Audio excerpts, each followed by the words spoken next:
Europe 1, Le grand direct des médias. Télé-délire. Jean-Marc Morandini. Télé-délire avec Hortense Liptin qui nous rejoint. Bonjour Hortense. Bonjour Jean-Marc, bonjour Julie. Alors, quoi de neuf aujourd'hui? Mais je suis contente Jean-Marc, il fait beau. Et en plus hier j'ai eu la chance de commencer ma journée avec deux émissions hyper positives et optimistes. La première était sur Arte avec Presque Centenaire et Athlètes. On y découvrait avec plaisir un groupe de personnes du 4e âge, voire du 5e, gambader comme des petits galopins. Et la deuxième émission? Et c'était beau. Eh ben c'était la vôtre, Morandini. On y voyait des handicapés sauter à l'élastique. Et oui, si les petits vieux d'Arte peuvent faire du sport, les paraplégiques de Direct Week peuvent s'adonner eux à des sports plus extrêmes, pour peu qu'ils aient un gros élastique et deux potes costauds pour les balancer d'un haut d'un pont, chaise roulante comprise. Ouais, c'est vrai que c'était une vraie image qu'on a diffusée, incroyable. Quand on veut, on peut, Jean-Marc. Alors dans un autre genre, à 19h05 sur TF1, j'ai regardé Laurence Boccolini dans Money Drop.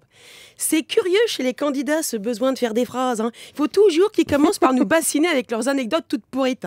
Alors donc Money Drop, c'est le jeu où des couples candidats commencent à la première question avec 250 000 € et des rêves de vacances aux Seychelles et finissent par se faire dégager à troisième question avec 0 € et une bonne grosse honte. Parce qu'en plus de nous donner la mauvaise réponse, ils vont nous expliquer pourquoi pendant une demi-heure.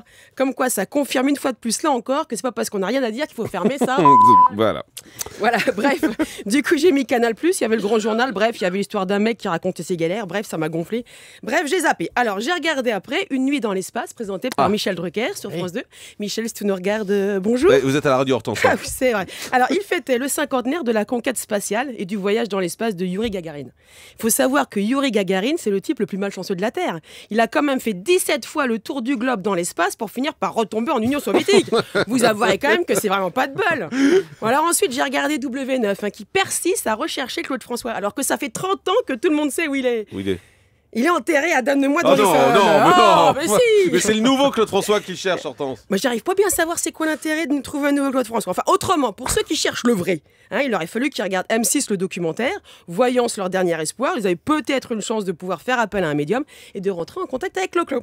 Alors, en revanche, moi, ce soir, je vais me faire une soirée très sympa avec une petite trilogie. Je vais commencer par Un viol sur France 2, suivi par 16 ans et bientôt mère sur M6. Oula. Et je terminerai avec Un meurtre et Les experts sur TF1. Ah bah bonne soirée, mais vous la passerez sans moi. Merci beaucoup, Hortense.